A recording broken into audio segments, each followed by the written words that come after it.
Hello friends, welcome to the success Kendra. Friends, जैसे आप सभी लोग जानते हैं कि हम लोग Bihar SSC second inter level exam के लिए एडुटेरिया का जो नया प्रैक्टिस बुक आया हुआ है उसको हम लोग कवर कर रहे हैं।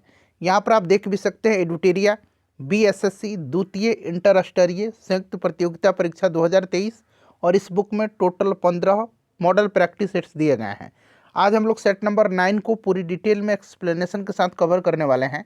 इससे पहले ऑलरेडी मैंने आपको सेट नंबर 1 से लेकर के सेट नंबर 8 तक को पूरी डिटेल में कवर कराया हुआ है।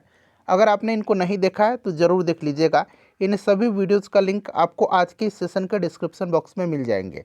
फ्रेंड्स, अगर आप चैनल पर पहली बार विजिट कर रहे हैं और Bihar SSC second inter level exam की बेहतरीन तरीके से तैयारी करना चाहते हैं तो चैनल को ज़रूर सब्सक्राइब कर लीजिए और जो बगल में बेल आइकन है, घंटी का निशान है, उसको भी दबा लीजिए ताकि जब भी Bihar SSC second inter level exam से संबंधित कोई भी इंपॉर्टेंट वीडियो अपलोड किया जाए तो उसका नोटिफिकेशन सबसे पहले आपके पास पहुंच जाए।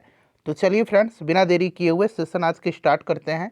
एक बार सभी लोग प्लीज़ सेशन को लाइक कर दीजिए और जब सेशन समाप्त हो जाएगा तो इसे कम से कम एक ग्रुप में ज़रूर ही शेयर कर दीजिएगा। तो फ्रेंड्स, जैसे मैंने आपको बताया है कि आज इस सेशन में हम लोग BSSC second inter level exam के लिए एडुटेरिया का जो नया प्रैक्टिस बुक आया हुआ है, यहाँ पर आप देख भी सकते हैं बीएसएससी इंटर स्तरीय प्रैक्टिस सेट्स सेट नंबर 9 को आज हम पूरी डिटेल में एक्सप्लेनेशन के साथ कवर करने वाले हैं। इससे पहले ऑलरेडी मैंने आपको सेट नंबर 1 से लेकर के 8 तक को कवर करा दिया था। अगर आपने उनको नहीं देखा है तो ज़रूर देख लीजिएगा। सभी वीडियोज़ का लिंक आपको आज की सेशन के डिस्क्रिप्शन बॉक्स में मिल जाएंगे। चलिए थोड़ा सा मैं जूम कर देता हूं ताकि प्रश्न जो है आपको स्पष्ट रूप से दिखाई दे। आज के सेशन का पहला प्रश्न पढ़ेंगे। देखिए फ्रेंड्स, पहला प्रश्न है कि निम्न में से किस अधिनियम द्वारा केंद्रीय बजट को राज्य बजट से अलग किया गया था। अगर आप आंसर पहले से जानते हैं तो आंसर कमेंट बॉक्स में देकर के बताते चलेंगे। इससे क्या होगा कि आपका रिवीजन होते चलेगा और साथ ही साथ जो भी मैं एक्सप्लेन करूँगा उसको भी ध्यानपूर्वक अवश्य सुनेंगे। इस तरह से एक प्रश्न के साथ साथ आपके 2 से 3 प्रश्न जो है कवर होते चलेंगे। अब यहाँ पर ध्यान दीजिएगा, किस अधिनियम द्वारा केंद्रीय बजट को राज्य बजट से अलग किया गया था। तो फ्रेंड्स, ऑप्शन नंबर बी हो जाएगा भारत शासन अधिनियम 1919 के द्वारा। भारत शासन अधिनियम 1919 वायसराय चेम्सफोर्ड के समय में आया था और इसके द्वारा पहली बार केंद्रीय बजट को राज्य बजट से अलग कर दिया गया था और राज्य विधानसभाओं को अपना बजट स्वयं बनाने के लिए अधिकृत किया गया था और इसको मॉन्टेग्यू चेम्सफोर्ड सुधार अधिनियम भी कहा जाता है, भारत शासन अधिनियम 1919 को। और इसी के द्वारा भारत में पहली बार महिलाओं को वोट देने का अधिकार मिला था और इसके द्वारा केंद्र में द्विसदनात्मक विधायिका की भी स्थापना की गई थी। इसे भी आप जरूर ध्यान रखिएगा। चलिए अगला प्रश्न है कि भारतीय न्यायिक प्रणाली में लोक जनहित याचिका, जिसको कि पिल कहा जाता है, पिल को अंग्रेजी में कहा जाता है पब्लिक इंटरेस्ट लिटिगेशन, ठीक है ना, इसकी अवधारणा किस देश से ली गई है। भारतीय न्यायिक प्रणाली में लोक जनहित याचिका यानी कि पिल की अवधारणा किस देश से ली गई है। देखिए दरअसल पिल होता क्या है, तो यहाँ पर देखिए लोक जनहित याचिका की शुरुआत जान लीजिए यूएसए में हुई थी, यानी कि अमेरिका में हुई थी और वहीं से इसे भारतीय न्यायिक प्रणाली में लिया गया, ठीक है ना। अब यहाँ पर देखिए जनहित याचिका भारतीय कानून में सार्वजनिक हित की रक्षा के लिए मुकदमे का प्रावधान है। देखिए अन्य समान अदालती याचिकाओं से अलग है और इसमें यह आवश्यक नहीं है कि पीड़ित पक्ष स्वयं अदालत में जाए। यह किसी भी न्यायालय या किसी भी नागरिक या स्वयं न्यायालय के द्वारा पीड़ितों के पक्ष में दायर किया जा सकता है, ठीक है। और भारत में जो पिल है यानी कि जनहित याचिका, इसके जनक जस्टिस पीएन भगवती को माना जाता है। तो आप ध्यान रखिएगा, संयुक्त राज्य अमेरिका इसका राइट आंसर हो जाएगा। नेक्स्ट क्वेश्चन कर लेंगे कि राज्य पुनर्गठन से संबंधित JVP समिति जो है, यहाँ पर देखिए राज्य पुनर्गठन से संबंधित JVP समिति ने कब अपनी सिफारिश सरकार के समक्ष पेश किया था। अब यहाँ पे देखिए JVP कमेटी जो है यह लोकप्रिय थी किस नाम से, तो याद रखिएगा यह आपका जवाहरलाल नेहरू, उसके बाद आपका हो जाएगा सरदार वल्लभ भाई पटेल और पट्टाभी सीतारमैया के नाम से, ठीक है ना।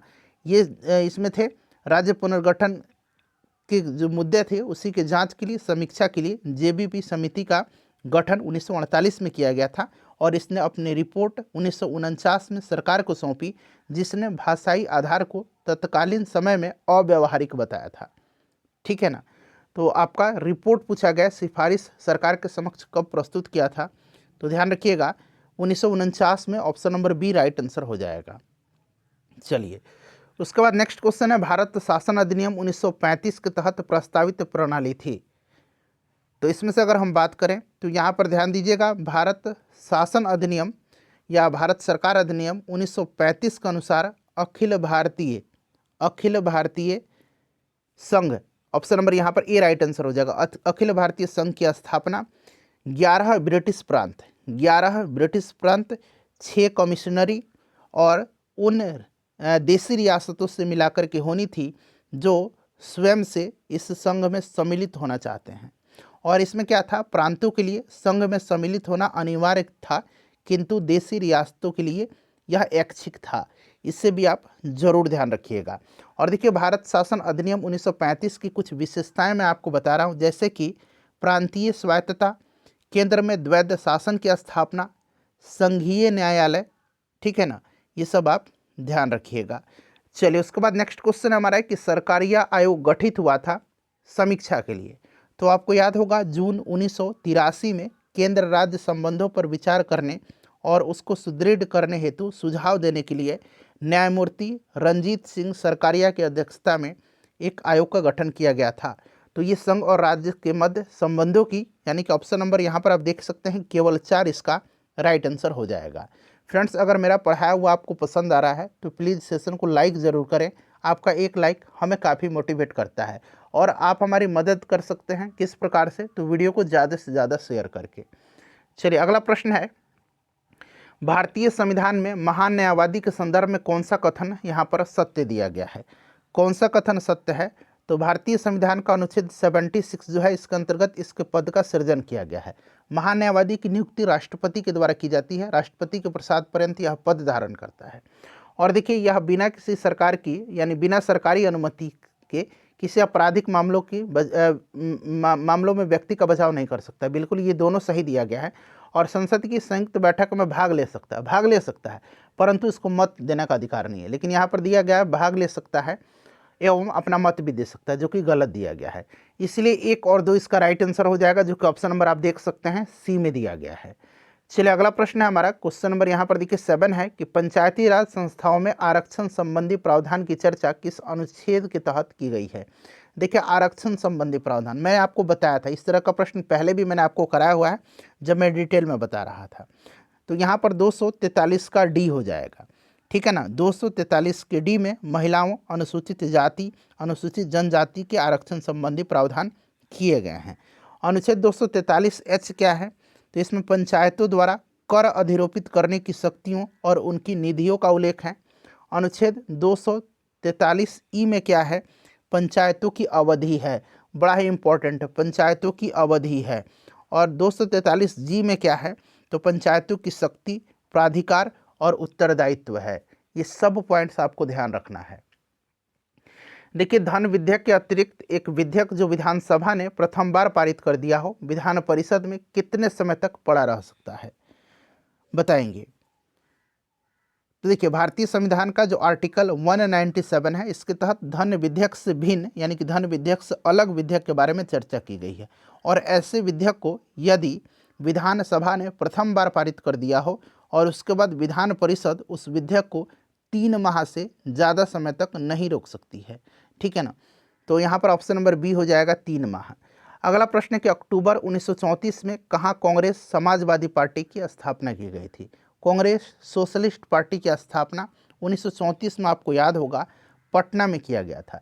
जयप्रकाश नारायण, आचार्य नरेंद्र देव, मीनू मसानी, राम मनोहर लोहिया, इन सब प्रमुख नेताओं के सहायता से। और आपको पता है इसके अध्यक्ष आचार्य नरेंद्र देव थे और सचिव जयप्रकाश नारायण जी थे। तो यहाँ पर पटना राइट आंसर हो जाएगा। उसके बाद देखिएगा कि रेड क्लिफ समिति किसके द्वारा नियुक्त की गई थी, किसके लिए नियुक्त की गई थी? किसके लिए रेड क्लिफ समिति नियुक्त की गई थी? तो रेड क्लिफ समिति की नियुक्ति तत्कालीन वायसराय लॉर्ड माउंटबेटन के द्वारा 1947 में किया गया था। और इस समिति में कांग्रेस और मुस्लिम लीग के द्वारा नामित 2-2 सदस्य भी थे। और इसी समिति की अनुशंसा पर भारत और पाकिस्तान के बीच जो सीमा का निर्धारण किया गया था, रेड क्लिफ रेखा, आपको याद होगा, ठीक है ना। तो यहाँ पर राइट आंसर ऑप्शन नंबर यहाँ पर देखिए डी हो जाएगा, भारत और पाकिस्तान के बीच सीमाओं को निर्धारित करने के लिए। नेक्स्ट क्वेश्चन है कि guilty man of India's partition पुस्तक के लेखक कौन है। Guilty man of India's partition के लेखक कौन है, तो इसको लिखा है राम मनोहर लोहिया जी ने। राम मनोहर लोहिया जी ने लिखा है। अच्छा, राजेंद्र प्रसाद जी की एक पुस्तक है जो बार बार आजकल पूछा जा रहा है, Mahatma Gandhi and Bihar some reminiscence. ठीक है ना, याद रखिएगा, Mahatma Gandhi and Bihar some reminiscence. Clear ना। चलिए उसके बाद देखिएगा किस वर्ष दास्ता को अपराध घोषित किया गया था। अच्छा, दास्ता जो था यह आपको याद होगा 1843 के एक्ट के द्वारा जो है भारत में जो तत्कालीन गवर्नर जनरल था लॉर्ड एलनबरो, इसी ने दास प्रथा को उन्मूलित किया था, उन्मूलन किया था इसका। और 1860 ईस्वी में 1860 में भारतीय दंड संहिता के अंतर्गत दास्ता को अपराध घोषित किया गया। ठीक है ना, तो 1860 यहाँ पर राइट आंसर हो जाएगा। कांग्रेस के किस स्थान पर हुए अधिवेशन में गोपाल कृष्ण गोखले को विपक्ष की नेता की उपाधि दी गई थी, तो ये आपका बनारस में हुआ था 1905 में। ठीक है ना, और इसकी अध्यक्षता इन्होंने ही किया था। और इस अधिवेशन में बंग भंग की निंदा की गई और इसी अधिवेशन में स्वराज पर चर्चा के दौरान गोपाल कृष्ण गोखले जी को विपक्ष के नेता की उपाधि भी दी गई थी। गांधी जी द्वारा रॉलेट एक्ट के विरोध में कब पूरे देश में हड़ताल का आयोजन किया गया था। रॉलेट एक्ट लागू हुआ था 19 मार्च 1919 को, 19 मार्च 1919 को। ठीक है ना, ध्यान रखिएगा। और देखिए इसी के कारण गांधी जी ने जो है पूरे देशव्यापी हड़ताल का आह्वान किया था और इन्होंने जो है हड़ताल का आयोजन किया था कब, तो 6 अप्रैल 1919 को, 6 अप्रैल 1919 को। अच्छा, जो अमृतसर में जालियांवाला बाग हत्याकांड हुआ था वो कब हुआ था, तो 13 अप्रैल 1919 को। ये भी आप ध्यान रखिएगा। चलिए अगला प्रश्न है हमारा कि भारत सरकार अधिनियम 1935 को गुलामी का अधिकार पत्र यानी कि गुलामी का दास्ता आप कह सकते हैं किसने कहा था, तो ये आपको भी याद होगा, पंडित जवाहरलाल नेहरू जी ने कहा था। ठीक है ना, पंडित जवाहरलाल नेहरू राइट आंसर हो जाएगा। अच्छा, बिहार में लोटा विद्रोह हुआ था, किस स्थान पर हुआ था, 1856 में लोटा विद्रोह हुआ था और कहाँ पर हुआ था, तो फ्रेंड्स 1856 में लोटा विद्रोह जो है ये मुजफ्फरपुर में हुआ था। क्यों हुआ था, तो वहाँ के जो जेल के कैदी थे पहले उनको पीतल के लोटा दिया जाता था, बाद में पीतल के स्थान पर मिट्टी का लोटा दिया जाने लगा, जिसके कारण उन्होंने विद्रोह किया था। मुजफ्फरपुर राइट आंसर हो जाएगा। अकबर के शासनकाल में बिहार कितने सरकारों में विभाजित था, सरकार या सूबा कहिए, ठीक है ना, सूबा कहिए या प्रांत कहिए। तो देखिए अबुल फजल के द्वारा रचित आईने अकबरी के अनुसार बिहार उस समय 7 सरकार या 7 सूबों में विभाजित था। कौन कौन से, तो एक स्वयं बिहार नाम था, एक मुंगेर, उंगली पर काउंट कर दिए, 7 सूबा बिहार, मुंगेर, रोहतास, तिरहुत, हाजीपुर, सारण और चंपारण। ठीक है ना, और प्रशासनिक सुविधा के लिए इन्हें 199 परगनों में बांटा गया था, ये भी आप ध्यान रखिएगा। सल्तनत काल में मंत्रिपरिषद को क्या कहा जाता था, सल्तनत काल में मंत्रिपरिषद को क्या कहा जाता था, तो फ्रेंड्स सल्तनत काल में मंत्रिपरिषद को मजलिस खलवत कहा जाता था और मुगल काल में मंत्रिपरिषद को विजारत कहा जाता था, मुगल काल में मंत्रिपरिषद को विजारत कहा जाता था। ठीक है, इसे भी आप ध्यान रखिएगा। चलिए निम्नलिखित में से ऋग्वेद काल में किस नदी को हिरण्यणी कहा गया है, हिरण्यणी कहा गया है किस नदी को, तो फ्रेंड्स यह कहा गया है किसको, सिंधु नदी को। सिंधु नदी को उसके आर्थिक महत्व के कारण उसे हिरण्यणी कहा गया था। ठीक है ना, और सिंधु नदी का ऋग्वेद में सर्वाधिक उल्लेख हुआ है। ठीक है ना, इस चीज़ को ध्यान रखेंगे। और सबसे पवित्र नदी अगर पूछेगा तो यह सरस्वती नदी थी, जिसको कि मातेतमा, देवीतमा और नदीतमा भी कहा गया है। भगवान महावीर का प्रथम अनुयायी कौन था, भगवान महावीर के बारे में आपको पता भी होगा, बताने की आवश्यकता नहीं है, जैन धर्म के आखिरी और 24वें तीर्थंकर थे। ठीक है ना, 540 ईसा पूर्व में कुंडग्राम वैशाली में इनका जन्म हुआ था। क्लियर। और पूछा गया है कि प्रथम अनुयायी जो थे इनके स्वयं दामाद थे, इनकी पुत्री का नाम जो था ना महावीर जी का, इनकी पुत्री का नाम था अनुजा प्रियदर्शनी और इन्हीं के पति थे जामिल, जो भगवान महावीर के प्रथम अनुयायी हुए थे, शिष्य हुए थे। अच्छा, प्रथम जैन भिक्षुणी कौन थी, अगर प्रश्न पूछा जाए प्रथम जैन भिक्षुणी कौन थी, तो ये चंपा थी, याद रखिएगा। ठीक है ना, चंपा प्रथम जैन भिक्षुणी थी। जब ग्रीनविच में दोपहर का 1 बजा हो, ज़रा ध्यान दीजिएगा, ग्रीनविच में दोपहर का 1 बजा हो, उस समय भारत का मानक समय क्या होगा। देखिए अब आपको पहले मैं बता देता हूँ कि ग्रीनविच मेरिडियन टाइम जो है GMT 0 डिग्री देशांतर पर स्थित है। क्लियर। भारत का जो है ग्रीनविच से कितना 82.5 डिग्री पूर्व में स्थित है भारत में। जब पूर्व में स्थित है इसका मतलब कि 1 डिग्री पूर्वी देशांतर को पार करने में 4 मिनट का समय लगा, 4 मिनट का।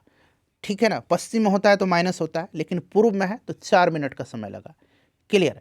अब ये 0 डिग्री पर है कौन, ग्रीनविच मेरिडियन टाइम, और भारत 82.5 डिग्री जो है पूर्वी देशांतर पर स्थित है। तो इसका मतलब है आप क्या करेंगे, 1 डिग्री में 4 मिनट का समय लगा, चूंकि 0 पर है ना, तो 82.5 डिग्री पर कितना समय लगेगा, तो 82.5 को आप 4 से मल्टीप्लाई करेंगे तो 5 चौक 20, ठीक है, 4 दूना 8 और 2 10, यहाँ डेसिमल दीजिए, 4 दूना 8 2 10 और 8 चौका 32 और 1 33, यानी कि 330 मिनट। इसको घंटा में बदलिए, तो वैसे आप जब घंटा में बदलेंगे इसको तो आप देख सकते हैं कि इसको कैसे हो जाएगा, 60 मिनट में 1 घंटा होता है। तो वैसे भी आपका यहाँ पर देखेंगे तो 5 घंटा हो जाएगा 300 मिनट, और फिर यहाँ पर देखिए 30 मिनट और बच गया, तो 5 घंटा 30 मिनट आगे है। तो यानी कि 1 बज रहा है, तो आगे आप जोड़ लीजिए तो 5 1 6, 6:30 बज जाएगा इंडिया में। तो यहाँ पर आप देख सकते हैं दोपहर का है तो शाम के 6:30 बजेगा, जो कि कहाँ पर दिया गया, शाम 6:30 बजे। आई होप कि आपको क्लियर हो गया होगा। उसके बाद देखिए पृथ्वी की अपने कक्ष में सूर्य से निकटतम दूरी को क्या कहते हैं। निकटतम दूरी और एक अधिकतम दूरी होता है। निकटतम दूरी होता है 3 जनवरी के दिन, जिसको कि हम लोग उपसौर कहते हैं, और अधिकतम दूरी होता है कब, तो ये 4 जुलाई के दिन होता है, इसको हम लोग कहते हैं अपसौर। दोनों को ध्यान रखिएगा, निकटतम 3 जनवरी के दिन उपसौर कहा जाता है, अधिकतम 4 जुलाई के दिन इसको अपसौर कहा जाता है।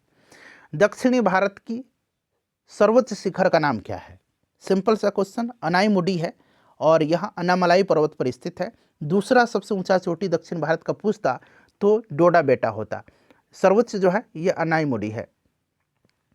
निम्नलिखित में से कौन सी नदी भ्रंश घाटी से प्रवाहित होती है, भ्रंश घाटी से प्रवाहित होती है नर्मदा और ताप्ती नदी। और नर्मदा और ताप्ती जो है ना डेल्टा का निर्माण नहीं करती हैं, डेल्टा का निर्माण ये नदियाँ नहीं करती हैं, ये एस्चुरी का निर्माण करती है, ये एस्चुरी का निर्माण करती हैं। ठीक है ना, ध्यान रखिएगा। यहाँ पर देखिए नर्मदा दिया गया है। नेक्स्ट क्वेश्चन है हमारा, और नर्मदा नदी पर आपको पता है कि कौन सा जलप्रपात है, धुआंधार जलप्रपात।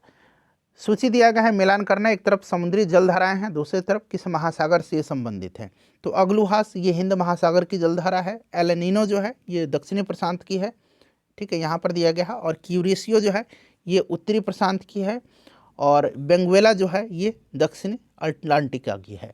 तो इस तरह से मिला लीजिएगा, 1 4 3 2 राइट आंसर हो जाएगा, 1 4 3 2 यहाँ पर देखिए दिख रहा है आपको। नेक्स्ट क्वेश्चन है कि बुशमैन प्रजाति कहाँ पर पाए जाते हैं। बुशमैन प्रजाति जो है ये कहाँ पर पाए जाते हैं, तो फ्रेंड्स ये कालाहारी रेगिस्तान में, कालाहारी मरुस्थल जो है वहाँ पर, ठीक है। और एक पिग्मी जनजाति है, पिग्मी जनजाति कांगो बेसिन में पाए जाते हैं, ये भी आपको याद भी होगा, ठीक है। चलिए उसके बाद नेक्स्ट क्वेश्चन है हमारा कि वह कौन सी नदी है जिसका उद्गम एवं मुहाना भारतीय गणराज्य में है, भारतीय गणराज्य में है, कौन सी नदी है बताइए। तो इसमें से अगर हम देखें तो यहाँ पर देखिए ब्रह्मपुत्र, सतलज और सिंधु, इनका उद्गम तिब्बत में है जो कि चीन का क्षेत्र है। तो भारत में गोदावरी का हो जाएगा। गोदावरी का उद्गम कहाँ से है, तो फ्रेंड्स आपको याद होगा नासिक, जो महाराष्ट्र में नासिक है, जो त्रयंबकम पहाड़ी है वहीं से यह निकलती है, ठीक है ना। चलिए अगला प्रश्न है हमारा कि प्रमुख मत्स्य क्षेत्र ग्रैंड बैंक स्थित है। ग्रैंड बैंक जो है यह विश्व में सबसे संपन्न मछली पकड़ने का एक क्षेत्र है, एरिया है, और यह उत्तरी अटलांटिक महासागर में स्थित है, ठीक है ना, उत्तरी अटलांटिक महासागर में स्थित है। तो यहाँ पर देखिएगा उत्तरी अटलांटिक महासागर, ऑप्शन सी हो जाएगा, उत्तर अटलांटिक महासागर में। निम्नलिखित में से कौन सी मुद्रा या मुद्राएं कृत्रिम समझी जाती है, कृत्रिम कौन सी मुद्रा समझी जाती हैं। तो देखिए ऐसी मुद्रा जो चलन में नहीं होती है तथा केवल लेखांकन उद्देश्य के लिए होती है, उनको कृत्रिम मुद्रा कहा जाता है। और इसमें से कृत्रिम मुद्रा जो है ये SDR है, जिसको कि स्पेशल ड्राइंग राइट्स कहा जाता है, और इसे पेपर गोल्ड के नाम से भी जाना जाता है। SDR जो है एक ऐसी मुद्रा है जो इंटरनेशनल मॉनेटरी फंड के लेन देन के लेखांकन के इस्तेमाल होती है, ठीक है ना। तो यहाँ पर SDR हो जाएगा। यहाँ पर आप देख रहे हैं ADR, ADR का मतलब है अमेरिकन डिपॉजिटरी रिसिप्ट्स, ठीक है। और GDR का मतलब होता है ग्लोबल डिपॉजिटरी रिसिप्ट्स, ठीक है ना। तो ये सब ध्यान रखिएगा। भारतवर्ष में सिक्कों की ढलाई होती है, तो भारत में सिक्कों की ढलाई जो होती है, भारत में मुंबई, कलकत्ता और हैदराबाद में टकसाल हैं, यानी कि सिक्के की ढलाई होती है, ठीक है ना। इसके बाद जो है नोएडा में भी एक टकसाल स्थापित किया गया है, तो इसे भी आप ध्यान रखिएगा। मुंबई, कोलकाता, हैदराबाद, नोएडा में भी टकसाल है। बाजार के अस्तित्व के लिए सबसे अनिवार्य क्या है? बाजार के अस्तित्व के लिए सबसे अनिवार्य क्या है? तो बाजार क्या होता है? वैसा जगह है जहाँ पर वस्तुओं और सेवाओं का क्रय विक्रय होता है, ठीक है ना। और आपको पता है कि बाजार के अस्तित्व के लिए कीमत सबसे आधारभूत तत्व होता है, ठीक है। तो ये कीमतें हो जाएगा ऑप्शन नंबर यहाँ पर सी। PM कुसुम योजना का उद्देश्य क्या है? PM कुसुम योजना यानी कि प्रधानमंत्री किसान ऊर्जा सुरक्षा उत्थान महाअभियान, ठीक है ना। और आपको याद होगा कि PM कुसुम योजना को 2019 में प्रारंभ किया गया था किसानों को डीजल और किरोसिन पर निर्भरता समाप्त करने के लिए, और जो सोलर पंप सेट हैं यानी कि पंप सेट को सौर ऊर्जा से जोड़ने के लिए। तो ऑप्शन नंबर यहाँ पर डी राइट आंसर हो जाएगा। 2019 में जो है इसको आरंभ किया गया था। नेक्स्ट क्वेश्चन है हमारा कि निम्नलिखित में से कौन सा एक बेरोजगारी के लिए उत्तरदायी नहीं है? बेरोजगारी के लिए उत्तरदायी नहीं है, सिंपल सा क्वेश्चन है। प्रति व्यक्ति आय में वृद्धि होगा, निश्चित रूप से बेरोजगारी नहीं होगी। चलो उसके बाद देखिएगा कि बिहार में पंचायत निकायों में महिलाओं को 50% आरक्षण किस वर्ष प्रदान किया गया था? बिहार ऐसा पहला राज्य था जिसने पंचायत निकायों में महिलाओं को 50% रिजर्वेशन दिया था 2006 में, ठीक है ना, 2006 में। और अभी मैंने आपको बताया था कि संविधान का 243D जो है इसमें जो है आरक्षण है, पंचायत में आरक्षण, ठीक है ना।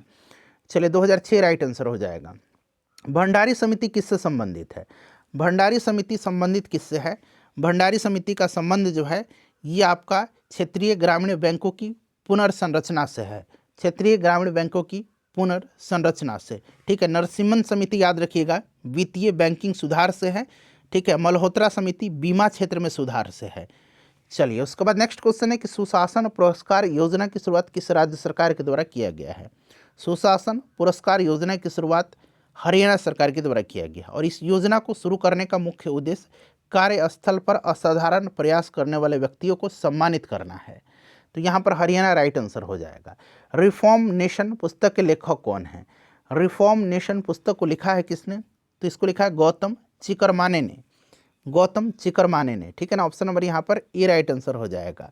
अंबेडकर ये लाइफ जो है, अंबेडकर ए लाइफ, अंबेडकर ए लाइफ ये लिखा है शशि थरूर ने। सलमान रुश्दी की पुस्तक विक्ट्री सिटी है, ठीक है। और my life as a comrade, my life as a comrade K Shailaja की है, ये भी आप ध्यान रखिएगा। चलिए 19वां नाम शिखर सम्मेलन यानी कि नन अलाइक जो मूवमेंट है, शिखर सम्मेलन 2023 का आयोजन कहाँ किया गया था?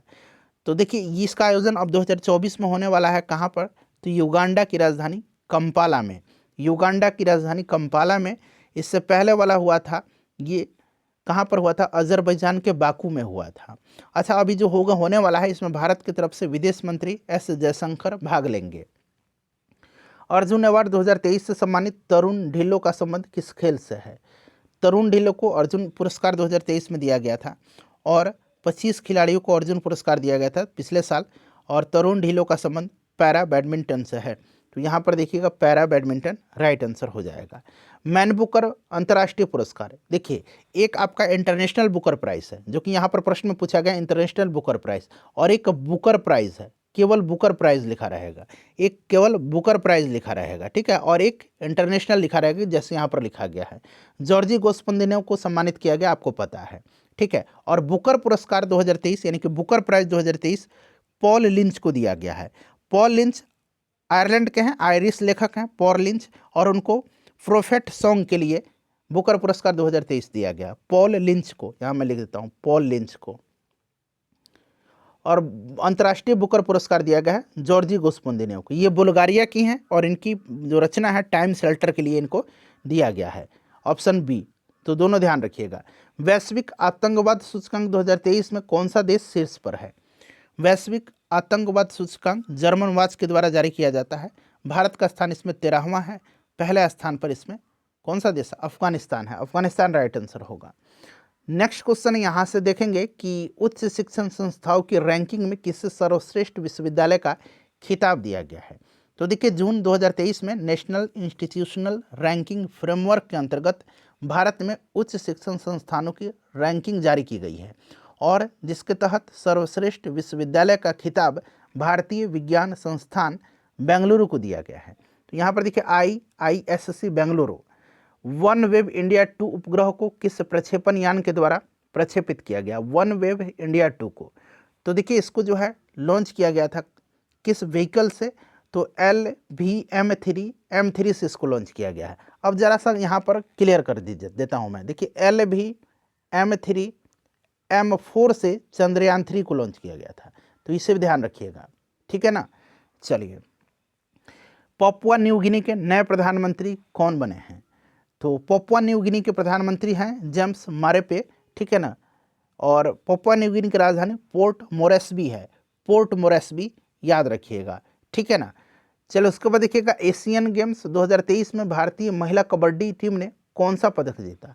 एशियन गेम का आयोजन चीन में हुआ था, होंगजू में। अगला एशियन गेम होगा जापान में, और इसमें स्वर्ण पदक जीता है भारतीय महिला जो कबड्डी टीम है, इसी ने स्वर्ण पदक, ठीक है, चीनी ताइपे को हरा करके। चंद्रमा पर सॉफ्ट लैंडिंग करने वाला भारत विश्व का कौन सा देश बना है। देखिए सॉफ्ट लैंडिंग एक प्रश्न बनेगा, सॉफ्ट लैंडिंग करने वाला विश्व का कौन सा देश, और चंद्रमा के दक्षिणी ध्रुव पर पहुंचने वाला कौन सा देश बना है। तो देखिए सॉफ्ट लैंडिंग करने वाला भारत चौथा देश बना है, ठीक है ना, और दक्षिणी ध्रुव पर पहुंचने वाला पहला देश बना है, फर्स्ट कंट्री बना है दक्षिणी ध्रुव पर। और सॉफ्ट लैंडिंग करने वाला चौथा देश बना है। भारत से पहले रसिया, अमेरिका और चीन कर चुके हैं ऐसा कारनामा। पर्यावरण शब्द की उत्पत्ति जो है किस भाषा से हुई है, तो पर्यावरण शब्द की उत्पत्ति जो हुई है, यहाँ मैं लिखता हूँ ENVIRONNER,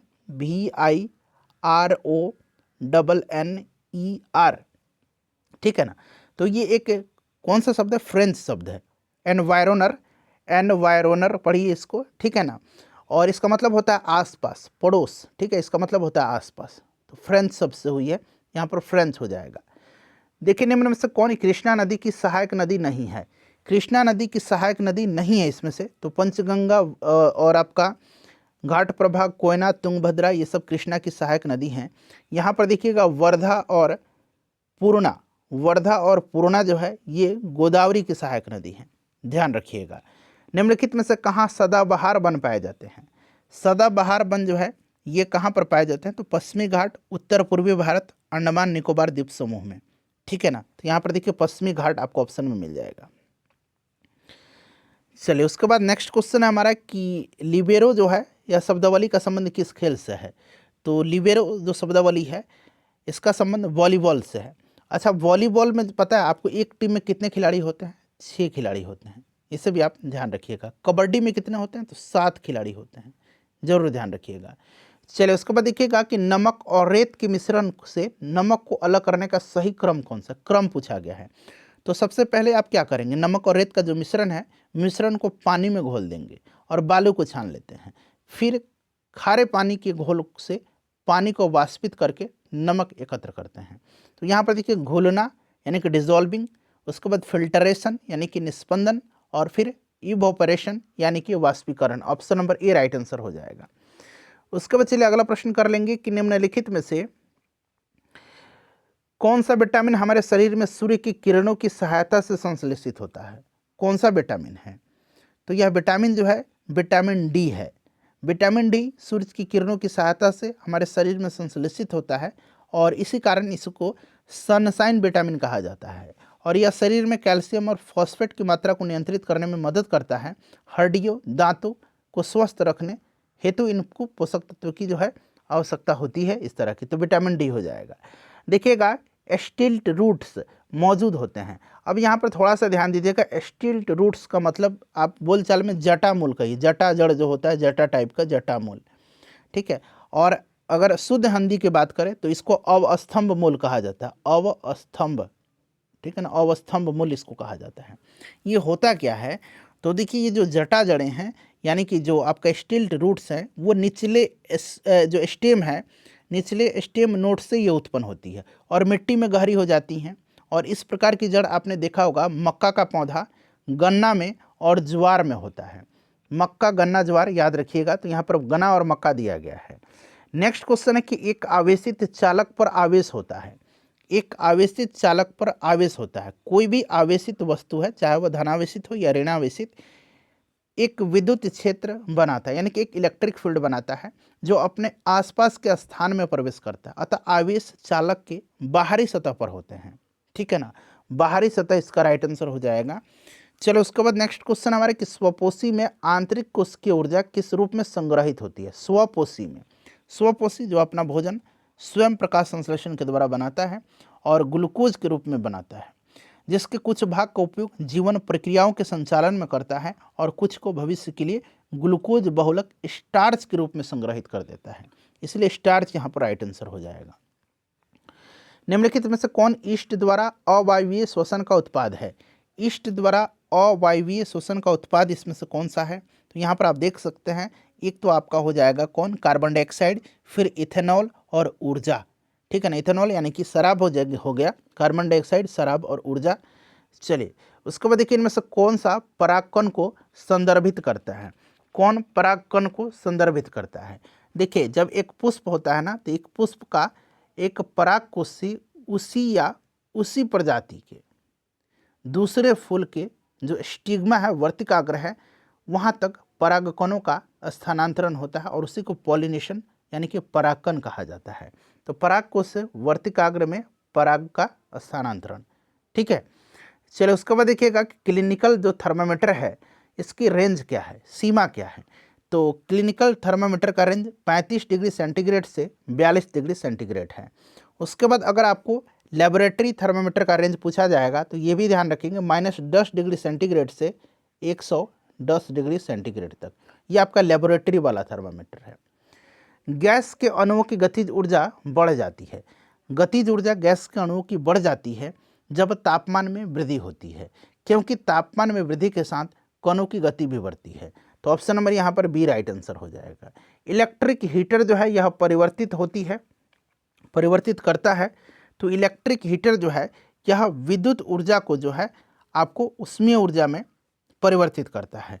तो ऑप्शन नंबर यहाँ पर डी राइट आंसर हो जाएगा। देखिए फ्रेंड्स अगला है कि ENT, ठीक है ना, आई नोज थ्रोट, कान नाक गला डॉक्टर का उपयोग करते हैं। कई बार मैंने बताया है कि जो आँख नाक गले के डॉक्टर हैं या अवतल दर्पण का उपयोग करते हैं, ठीक है। मूल वस्तु के आकार से बड़ा जो प्रतिबिंब बनेगा इसमें, इसीलिए अवतल दर्पण राइट आंसर हो जाएगा। जो है आपका सोलर कुकर में भी इस्तेमाल किया जाता है, गाड़ी का हेडलाइट जो होता है उसमें अवतल दर्पण होता है, ठीक है। चलिए 62 है कि दहन एक प्रतिक्रिया है जिसमें एक पदार्थ के साथ प्रतिक्रिया करता है, जिसमें एक पदार्थ के साथ प्रतिक्रिया क्या करेगा। तो देखिए दहन एक रासायनिक प्रतिक्रिया है, आपको पता है, और इसमें पदार्थ ऑक्सीजन के साथ प्रतिक्रिया करता है और देता क्या, उष्मा देता है। ऑक्सीजन के साथ प्रतिक्रिया करेगा और उष्मा देगा। पानी को जीवाणु रहित करने के लिए प्रयुक्त अधातु है, यानी कि नॉन मेटल कौन सा है। तो यहाँ पर आपको पता है कौन सा अधातु हो जाएगा इसमें से, तो क्लोरीन का इस्तेमाल किया जाता है पानी को जीवाणु रहित बनाने के लिए, ठीक है ना। चलिए उसके बाद देखिएगा नेक्स्ट क्वेश्चन हमारा, आप सभी लोग अपना अपना स्कोर जरूर बताइएगा। आभूषण बनाते समय सामान्यतः सोने के साथ मिश्रित धातु क्या है। तो आभूषण बनाते समय सोने के साथ जो है मिलाया जाता है तांबा और चांदी, दोनों मिलाया जाता है। तांबा और चांदी दोनों मिलाया जाता है। तो यहाँ पर तांबा भी दिया गया है और चांदी भी दिया गया है। सामान्यतः तांबा चांदी को मिलाया जाता है। तांबा यहाँ पर आंसर दिया गया है बुक में। बोतल और जार बनाने के लिए कांच जैसी सामग्री को बदलने के लिए किस प्लास्टिक का उपयोग किया जाता है। तो यह प्लास्टिक कौन सी है। प्लास्टिक जो है यह PET है, यानी कि पॉलीइथेनाइल यहाँ पर देखिए टेरेफ्लेट, ठीक है ना, यहाँ पर देखिए पॉलीइथाइलिन टेरेफ्लेटलेट। चलिए उसके बाद देखिए किसी ध्वनि का जो पिच है किसके द्वारा मापा जा सकता है। ध्वनि का पिच जो है उसकी आवृत्ति से मापा जाता है, ठीक है ना। उच्च आवृत्ति वाली जो ध्वनि होती है उसका पिच उच्च होता है, जबकि निम्न आवृत्ति वाली ध्वनि का पिच निम्न होता है। Option number A right answer हो जाएगा। निम्नलिखित में से कौन रक्त के संचरण में मदद करता है। तो रक्त के संचरण में मदद करता है एरिथ्रोसाइट। एरिथ्रोसाइट जो है फेफड़ों से ऑक्सीजन को शरीर के विभिन्न भागों में पहुंचाता है, यानी कि RBC की बात की जा रही है। एरिथ्रोसाइट राइट आंसर हो जाएगा। कौन सी इसमें से बल की इकाई नहीं है। डाइन बिल्कुल है, न्यूटन है, जूल भी हो जाएगा, जूल नहीं होगा सॉरी, पाउंड है। जूल जो है ये ऊर्जा की इकाई है, ठीक है। चलिए उसके बाद नेक्स्ट क्वेश्चन कर लेंगे कि 1 मीटर का 10 लाखवां भाग होगा तो 1 मीटर का 10 लाखवां भाग जो होगा यानी कि 10 के पावर -6, ठीक है ना, यह 10 लाखवां भाग है, इसको हम लोग माइक्रोमीटर कहते हैं। तो माइक्रोमीटर यहाँ पर राइट आंसर हो जाएगा। निम्न में से कौन सी एक न्यूक्लियस का भाग नहीं है, नाभिक का भाग नहीं है? तो देखिए नाभिक की अगर हम बात करते हैं तो इसमें नाभिक का भाग कौन सा नहीं है, तो ये सेंट्रोजोम हो जाएगा। सेंट्रोजोम नाभिक के पास स्थित होता है, एक छोटा स्मॉल बॉडी है, पिंड है, और कोशिका विभाजन, ठीक है ना, कोशिका विभाजन के दौरान सेंट्रोजोम विभाजित होता है और दोनों भाग विभाजित कोशिका के विपरीत दिशा में चले जाते हैं, माइटोसिस में, ठीक है। तो ये सेंट्रोजोम नहीं है। उसके बाद नेक्स्ट क्वेश्चन हमारा कि किन रसायनों के जैव आवर्धन से मानव में मिनीमाता तथा इटाई इटाई रोग होता है? तो मिनीमाता होता है मरकरी के पारा के अधिकता से, और इटाई इटाई कैडमियम के अधिकता से होता है। तो पारा यानी कि मरकरी और कैडमियम देखिए कहाँ पर दिया गया है, तो सबसे पहले मरकरी और फिर कैडमियम, तो मरकरी और कैडमियम यहाँ पर देखिए, मरकरी और cadmium, option number A right answer हो जाएगा। पारा भी, ठीक है ना, मरकरी पारा देखी चीज़ है। निम्नलिखित में से कौन सा रोग वायु द्वारा संचारित होता है? वायु द्वारा संचारित इसमें से रोग आपका देख लीजिए, इसमें से एड्स तो नहीं होगा। उसके बाद क्षय रोग निमोनिया हो जाएगा, ठीक है ना, क्षय रोग निमोनिया यहाँ पर राइट आंसर हो जाएगा। चलो उसके बाद नेक्स्ट क्वेश्चन हमारा जीवाणु से होता है। निम्न में से कौन सा गर्म रक्त यानी कि वार्म ब्लडेड वाले जंतुओं का समूह है? वार्म ब्लडेड की बात करते हैं तो इसमें आपका कौन सा आ जाएगा, तो पक्षी आ जाएगा, पक्षी आ जाएगा राइट आंसर। पक्षी वर्ग गर्म रक्त वाले होते हैं, जबकि जो मीन वर्ग हैं, मछली वर्ग और उभयचर और सरीसृप, ये कोल्ड ब्लडेड होते हैं, ठीक है ना, ये कोल्ड ब्लडेड होते हैं। कौन? मछली वर्ग, उभयचर और सरीसृप। तो यहाँ पर आपका पक्षी हो जाएगा। शरीर का कौन सा अंग ग्रोथ हार्मोन रिलीजिंग फैक्टर पैदा करता है? तो यह कौन करता है? ग्रोथ हार्मोन रिलीजिंग फैक्टर पैदा करता है। तो फ्रेंड्स यह हाइपोथैलेमस करता है, हाइपोथैलेमस करता है, ठीक है ना, हाइपोथैलेमस राइट आंसर हो जाएगा। उसके बाद देखिएगा कि विकासवादी सिद्धांत के अनुसार नई प्रजाति का गठन सामान्यतः किसके कारण होता है? किसके कारण होता है? तो फ्रेंड्स यह कई पीढ़ियों में विविधताओं का संचय के कारण होता है, ठीक है ना। तो right answer option number B हो जाएगा। क्लियर है? अच्छा, अनुवांशिकी का जनक किसको कहा जाता है? अनुवांशिकी का जनक किसको कहा जाता है, जरा आप मुझे कमेंट करके बताइएगा, ठीक है। और देखिए 75 प्रश्न में जीके जी साइंस होता है, बाकी 75 से लेकर के यानी कि 76 से लेकर के 150 तक में मैथ रीजनिंग के प्रश्न है। टेलीग्राम से जुड़िए, पीडीएफ वहाँ पर आपको दे दिया जाएगा, निश्चिंत रहिएगा। इन 75 प्रश्नों में से अपना स्कोर बता दीजिए, वीडियो को लाइक कर दीजिए और फ्रेंड्स शेयर कर दीजिए।